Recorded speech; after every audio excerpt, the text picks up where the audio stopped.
ವಿದ್ಯಾರ್ಥಿಗಳೇ, ನಾನು ಪುಷ್ಪಾ ಮುರುಗೇಶ್ ಕುಳಿದ್. ಈ ಹಿಂದೆ ನೀವು ಘನದ ಮೇಲ್ಮೈ ವಿಸ್ತೀರ್ಣ ಮತ್ತು ಪರಿಮಾಣದ ಬಗ್ಗೆ ಕಲ್ತಿದ್ದೀರಿ.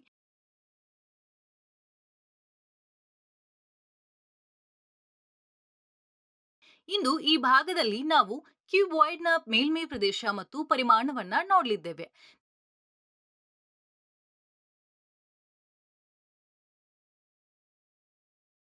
ನಿಮ್ಮ ಕೋಣೆಯ ಸುತ್ತಲೂ ನೀವು ನೋಡಿದಾಗ ನೀವು ಪ್ರತಿದಿನ ಆಸಕ್ತಿದಾಯಕ ಆಕಾರಗಳೊಂದಿಗೆ ವಿಷಯಗಳನ್ನ ಗಮನಿಸಬಹುದು.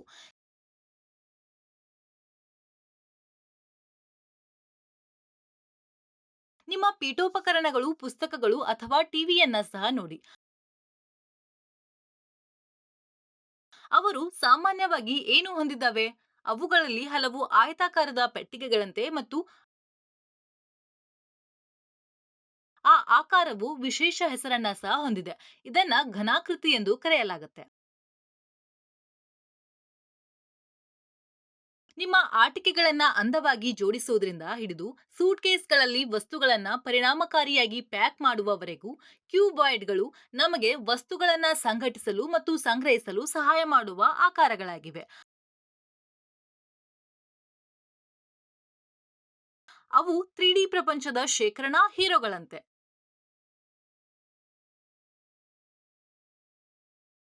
ಕ್ಯೂಬಾಯ್ಡ್ಗಳು ದೈನಂದಿನ ವಸ್ತುಗಳನ್ನ ಅಚ್ಚುಕಟ್ಟಾದ ಮತ್ತು ಬಾಹ್ಯಾಕಾಶ ಸಮರ್ಥ ವ್ಯವಸ್ಥೆಗಳಾಗಿ ಪರಿವರ್ತಿಸುವ ಆಕಾರವಾಗಿದೆ. ನಾವು ಅವುಗಳನ್ನ ವಿವರವಾಗಿ ಅಧ್ಯಯನ ಮಾಡೋಣ. ಕಲಿಕೆಯ ಫಲಿತಾಂಶಗಳು ಈ ಪಾಠವನ್ನ ಪೂರ್ಣಗೊಳಿಸಿದ ನಂತರ ನೀವು ಅರ್ಥ ಮಾಡಿಕೊಳ್ಳಲು ಸಾಧ್ಯವಾಗುತ್ತೆ. ಕ್ಯೂಬಾಯ್ಡ್ ಮತ್ತು ಅದರ ಲಕ್ಷಣಗಳು. ಘನಾಕೃತಿಯ ಪಾರ್ಶ್ವದ ಮೇಲ್ಮೈ ವಿಸ್ತೀರ್ಣ.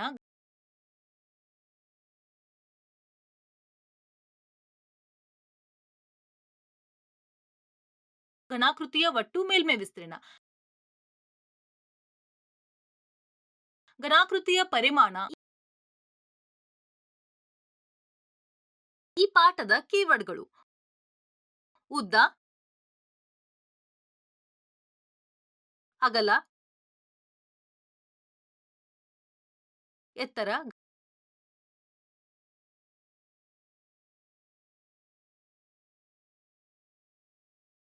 ಘನಾಕೃತಿ, ಲ್ಯಾಟರಲ್ ಮೇಲ್ಮೈ ಪ್ರದೇಶ,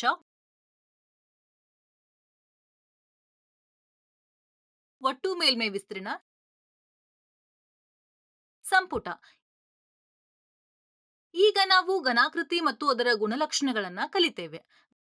ಘನಾಕೃತಿಯು 3 ಆಯಾಮದ ಜಾಮಿತೀಯ ಆಕಾರವಾಗಿದ್ದು ಅದು ಆಯತಾಕಾರದ ಪೆಟ್ಟಿಗೆಯನ್ನ ಹೋಲುತ್ತೆ.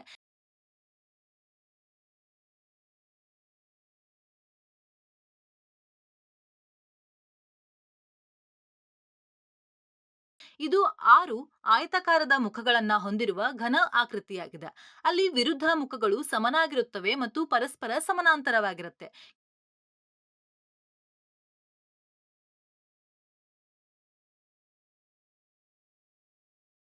ಕ್ಯೂಬಾಯ್ಡ್ನ ಗುಣಲಕ್ಷಣಗಳು: ಘನಾಕೃತಿಯ 3 ಆಯಾಮಗಳನ್ನ ಹೊಂದಿದೆ: ಉದ್ದ, ಅಗಲ ಮತ್ತು ಎತ್ತರ. ಈ 3 ಆಯಾಮಗಳು ಘನಾಕೃತಿಯ ಗಾತ್ರ ಮತ್ತು ಅನುಪಾತಗಳನ್ನ ನಿರ್ಧರಿಸುತ್ತೆ. ಒಂದು ಘನಾಕೃತಿಯು 6 ಮುಖಗಳನ್ನ ಹೊಂದಿರುತ್ತೆ ಮತ್ತು ಪ್ರತಿ ಮುಖವು ಒಂದು ಆಯತವಾಗಿರುತ್ತೆ. ಈ ಮುಖಗಳನ್ನ ಜೋಡಿ ವಿರುದ್ಧವಾಗಿ ಜೋಡಿಸಲಾಗಿದೆ. ಇದು 8 ಶೃಂಗಗಳು, ಮೂಲೆಗಳನ್ನ ಒಳಗೊಂಡಿದೆ. ಇದು 3 ಸಾಲಿನ ಅಂಚುಗಳು ಸಂಧಿಸುವ ಒಂದು ಬಿಂದುವಾಗಿದೆ.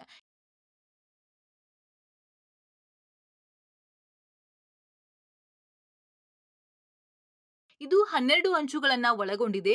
ಇವು ಮುಖಗಳು ಸಂಧಿಸುವ ನೇರ ರೇಖೆಗಳು.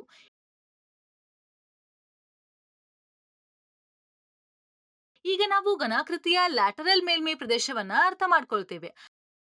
Lateral surface area. ಘನಾಕೃತಿಯ ಪಾರ್ಶ್ವದ ಮೇಲ್ಮೈಯು ಅದರ ಎಲ್ಲಾ ಬದಿಗಳು ಅಥವಾ ಮುಖಗಳ ಸಂಯೋಜಿತ ಪ್ರದೇಶವನ್ನ ಸೂಚಿಸುತ್ತೆ, ಮೇಲಿನ ಮತ್ತು ಕೆಳಗಿನ ಮುಖಗಳನ್ನ ಹೊರತುಪಡಿಸಿ. ಬೇರೆ ರೀತಿಯಲ್ಲಿ ಹೇಳೋದಾದ್ರೆ ಇದು ಘನಾಕೃತಿಯ 4 ಲಂಬ ಮುಖಗಳ ಪ್ರದೇಶಗಳ ಮೊತ್ತವಾಗಿದೆ. ಲ್ಯಾಟರಲ್ ಅನ್ನ ಲೆಕ್ಕಾಚಾರ ಮಾಡುವ ಸೂತ್ರ: ಘನಾಕೃತಿಯ ಮೇಲ್ಮೈ ವಿಸ್ತೀರ್ಣ ಆಯತದ ವಿಸ್ತೀರ್ಣ ಉದ್ದ ಇಂಟು ಅಗಲ.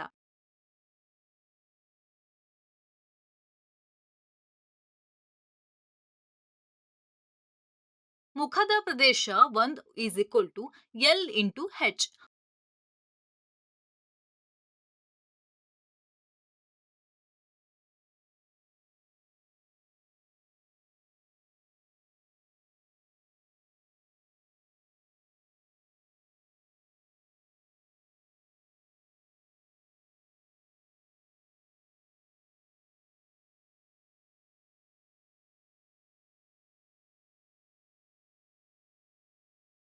ಮುಖದ ಪ್ರದೇಶ 2 is equal to B into H.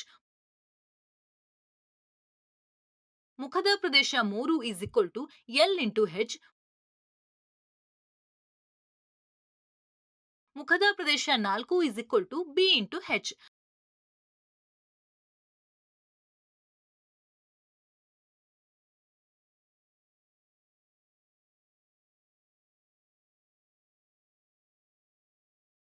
ಆದ್ರಿಂದ ಪಾರ್ಶ್ವದ ಮೇಲ್ಮೈ ವಿಸ್ತೀರ್ಣವು ಎಲ್ಲಾ ಲಂಬ ಮುಖಗಳ ಮೊತ್ತ ಈಸ್ ಈಕ್ವಲ್ ಟು ವಿಸ್ತೀರ್ಣ ಅಂದ್ರೆ ಮುಖ 1, ಮುಖ 2, ಮುಖ 3 ಮತ್ತು ಮುಖ 4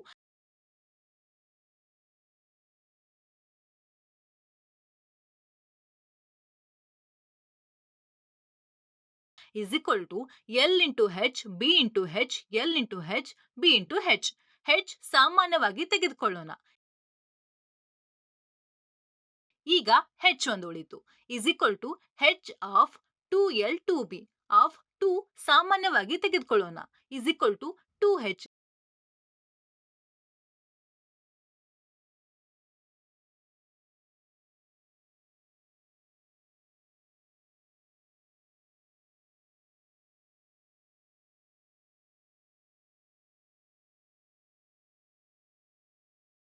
ಆದ್ರಿಂದ ಘನಾಕೃತಿಯ ಪಾರ್ಶ್ವದ ಮೇಲ್ಮೈ ವಿಸ್ತೀರ್ಣ ಈಸ್ ಈಕ್ವಲ್ ಟು 2H.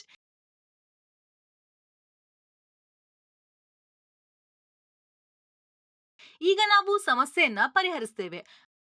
ಘನಾಕೃತಿಯ ಪಾರ್ಶ್ವದ ಮೇಲ್ಮೈ ವಿಸ್ತೀರ್ಣವನ್ನ ಕಂಡುಹಿಡಿಯಿರಿ. ಅದರ ಉದ್ದ 12 ಮೀಟರ್, ಅಗಲ 8 ಮೀಟರ್ ಮತ್ತು ಎತ್ತರ 10 ಮೀಟರ್.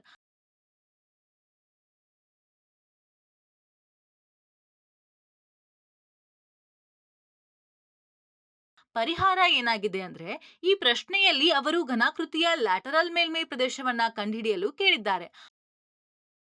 ಅವರೇನ್ ನೀಡಿದ್ದಾರೆ? ಉದ್ದ ಈಸ್ ಈಕ್ವಲ್ ಟು 12 ಮೀಟರ್, ಅಗಲ ಈಸ್ ಈಕ್ವಲ್ ಟು 8 ಮೀಟರ್, ಎತ್ತರ ಈಸ್ ಈಕ್ವಲ್ ಟು 10 ಮೀಟರ್. ಘನಾಕೃತಿಯ ಪಾರ್ಶ್ವದ ಮೇಲ್ಮೈ ವಿಸ್ತೀರ್ಣ ಈಸ್ ಈಕ್ವಲ್ ಟು 2H ಎಂದು ನಮಗೆ ತಿಳಿದಿದೆ.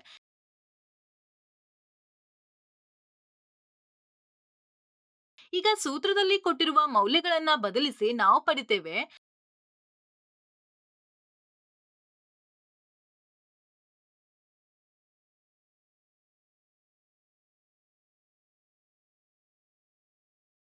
Is equal to 20 of 20 is equal to 400 metre square.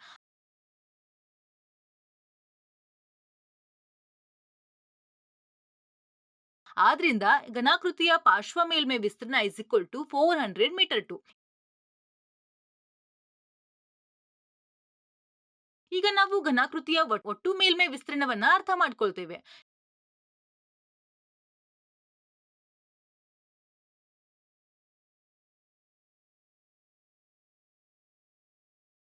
ಘನಾಕೃತಿಯ ಒಟ್ಟು ಮೇಲ್ಮೈ ವಿಸ್ತೀರ್ಣವು ಮೇಲಿನ ಮತ್ತು ಕೆಳಗಿನ ಮುಖಗಳನ್ನ ಒಳಗೊಂಡಂತೆ ಎಲ್ಲಾ ಲಂಬ ಮುಖಗಳ ಮೊತ್ತವಾಗಿದೆ.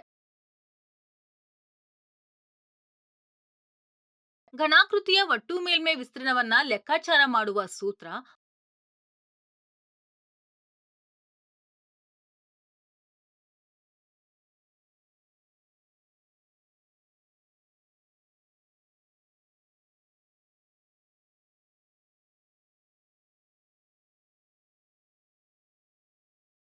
ಮುಖದ ಪ್ರದೇಶ 1 is equal to L into H. ಮುಖದ ಪ್ರದೇಶ 2 is equal to B into H. ಮುಖದ ಪ್ರದೇಶ 3 is equal to L into H.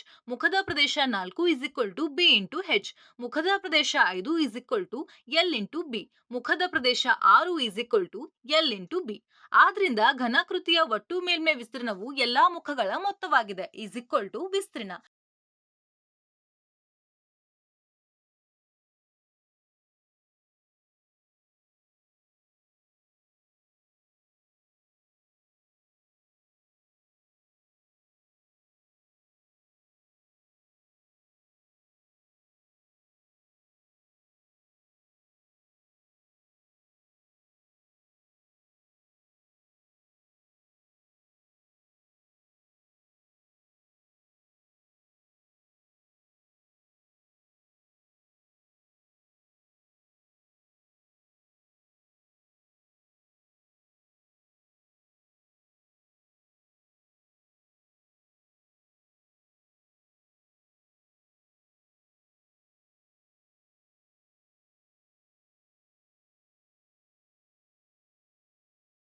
ಆದ್ರಿಂದ ಘನಾಕೃತಿಯ ಒಟ್ಟು ಮೇಲ್ಮೈ ವಿಸ್ತೀರ್ಣ is equal to 2 of L into B, B into H, H into L. ಈಗ ನಾವು ಸಮಸ್ಯೆಯನ್ನ ಪರಿಹರಿಸ್ತೇವೆ. ಘನಾಕೃತಿಯ ಕೋನೀಯ ಆಂತರಿಕ ಅಳತೆಗಳು 15 metre into 6 metre into 4 metre.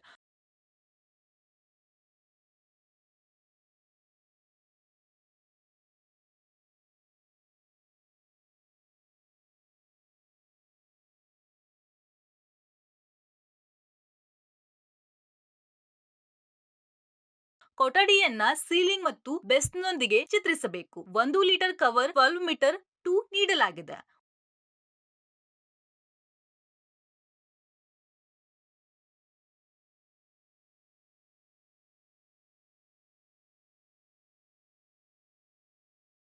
ಒಂದು litre is equal to 12 metre 2. Cover ಮಾಡಲು ಎಷ್ಟು ಲೀಟರ್ ಅಗತ್ಯವಿದೆ?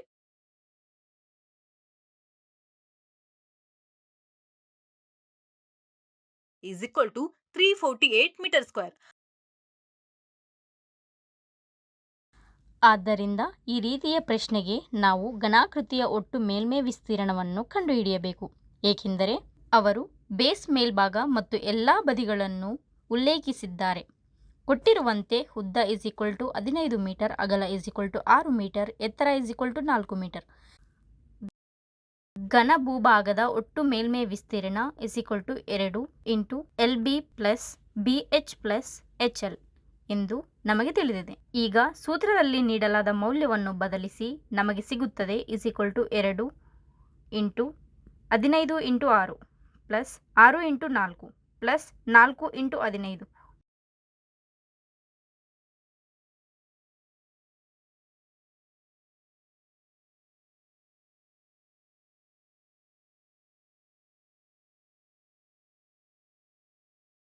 ಗುಣಿಸಿದಾಗ ನಮಗೆ ಸಿಗುತ್ತದೆ is equal to 2 into 90 plus 24 plus 60. ಅವುಗಳನ್ನು ಸೇರಿಸುವುದರಿಂದ ನಮಗೆ ಸಿಗುತ್ತದೆ is equal to 2 into 174 is equal to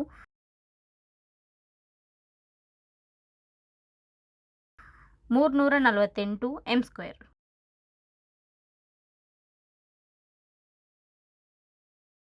ಘನಾಕೃತಿಯ ಕೋಣೆಯ ಒಟ್ಟು ಮೇಲ್ಮೈ ವಿಸ್ತೀರ್ಣ is equal to 348 M square. ಮತ್ತು ಪ್ರಶ್ನೆಯಲ್ಲಿ ಇಡೀ ಕೋಣೆಯನ್ನು ಬಣ್ಣ ಬಿಳಿಯಲ್ಲಿ ಎಷ್ಟು ಲೀಟರ್ ಅಗತ್ಯವಿದೆ ಎಂದು ಕಂಡುಹಿಡಿಯಲು ಅವರು ಕೇಳಿದ್ದಾರೆ. 1 ಲೀಟರ್ ಕವರ್ ನೀಡಲಾಗಿದೆ 12 M square. 1 litre is equal to 12 M square. Litre is equal to 348 M square. ಅಡ್ಡ ಗುಣಾಂಕದಿಂದ ನಾವು ಪಡಿತೇವೆ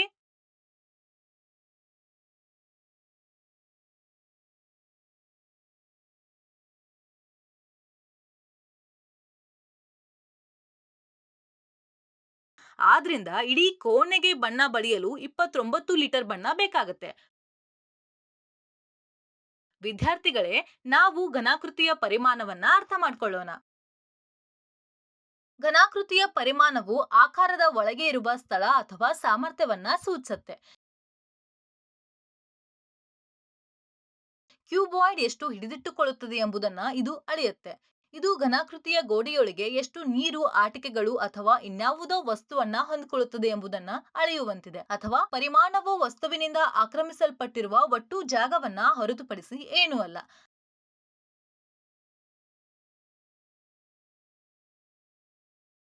ಘನಾಕೃತಿಯ ಪರಿಮಾಣವನ್ನ ಲೆಕ್ಕಾಚಾರ ಮಾಡುವ ಸೂತ್ರ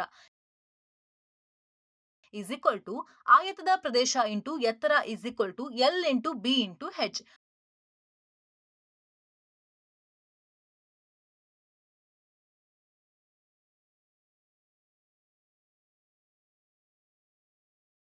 ಘನಾಕೃತಿಯ ಪರಿಮಾಣ is equal to L into B into ಹೆಚ್.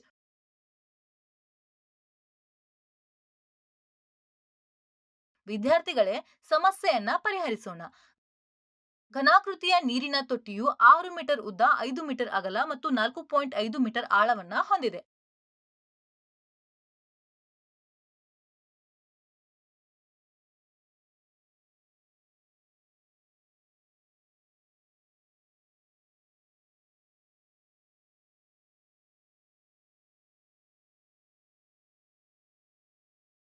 ಇದು ಎಷ್ಟು ಲೀಟರ್ ನೀರನ್ನ ಹಿಡಿದಿಟ್ಕೊಳ್ಳುತ್ತೆ ಅಂದ್ರೆ 1 metre 3 is equal to 1000 litre. ಪರಿಹಾರ ಏನಾಗಿದೆ ಅಂದ್ರೆ ಪ್ರಶ್ನೆಯಲ್ಲಿ ಅವರು ಎಷ್ಟು ಲೀಟರ್ ನೀರನ್ನ ಹಿಡಿದಿಟ್ಕೊಳ್ಬಹುದು ಎಂದು ಕೇಳಿದ್ದಾರೆ.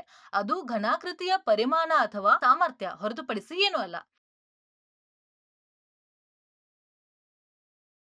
ಆದ್ರಿಂದ ಈಗ ನಾವು ಘನಾಕೃತಿಯ ಪರಿಮಾಣವನ್ನ ಕಂಡ್ಕೊಳ್ತೇವೆ. ಅವ್ರೇನ್ ನೀಡಿದ್ದಾರಂದ್ರೆ ಉದ್ದ ಈಸ್ ಈಕ್ವಲ್ ಟು 6 ಮೀಟರ್, ಅಗಲ ಈಸ್ ಈಕ್ವಲ್ ಟು 5 ಮೀಟರ್, ಎತ್ತರ ಈಸ್ ಈಕ್ವಲ್ ಟು 4.5 ಮೀಟರ್. ನಾವು ಘನಾಕೃತಿಯ ಪರಿಮಾಣವನ್ನ ತಿಳಿದಿದ್ದೇವೆ. ಅದು ಏನಾಗಿದೆ ಅಂದ್ರೆ L into B into H.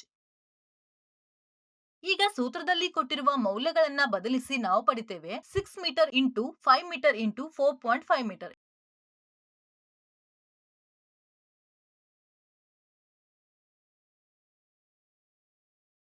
is equal to 30 into 4.5 is equal to 135 meter cube.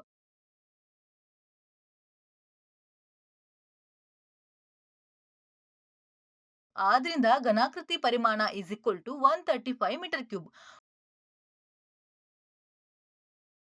Volume ಅನ್ನ ಲೀಟರ್ಗಳಲ್ಲಿ ಕಂಡುಹಿಡಿಯಲು ಅವರು ಕೇಳಿದ ಪ್ರಶ್ನೆಯಲ್ಲಿ ಈಗ ನಾವು m3 ಘಟಕಗಳನ್ನ ಲೀಟರ್ಗಳಾಗಿ ಪರಿವರ್ತಿಸಬೇಕು. ಪ್ರಶ್ನೆಯಲ್ಲಿ ಅವರು ನೀಡಿದ್ದಾರೆ 1 metre 3 is equal to 1000 litre ಅಂತ. 1 metre 3 is equal to 1000 litre ಆಯ್ತು. 135 ಮೀಟರ್ 3 ನೀರಿನ ಟ್ಯಾಂಕ್ ಅನ್ನ ಎಷ್ಟು ಲೀಟರ್ಗಳನ್ನ ಹಿಡಿದಿಟ್ಕೊಳ್ಳುತ್ತೆ ಅಂತ. 135 ಮೀಟರ್ 3 ಇಂಟು 1000 ಲೀಟರ್ಗಳನ್ನ ಅಡ್ಡಗುಣಿಸುವ ಮೂಲಕ ನಾವು 135,000 ಲೀಟರ್ ಅನ್ನ ಪಡಿತೇವೆ.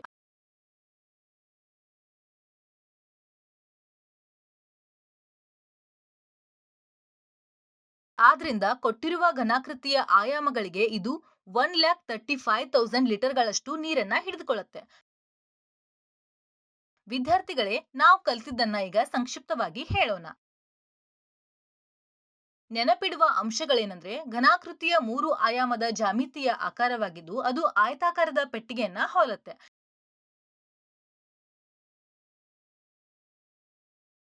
ಇದು 6 ಆಯತಾಕಾರದ ಮುಖಗಳನ್ನ ಹೊಂದಿರುವ ಘನ ಆಕೃತಿಯಾಗಿದೆ. ಅಲ್ಲಿ ವಿರುದ್ಧ ಮುಖಗಳು ಸಮನಾಗಿರುತ್ತೆ ಮತ್ತು ಪರಸ್ಪರ ಸಮಾನಾಂತರವಾಗಿರುತ್ತೆ. ಘನಾಕೃತಿಯ ಪಾರ್ಶ್ವದ ಮೇಲ್ಮೈ ವಿಸ್ತೀರ್ಣವು ಘನಾಕೃತಿಯ ಎಲ್ಲಾ ಲಂಬ ಮುಖಗಳ ಮೊತ್ತವಾಗಿದೆ.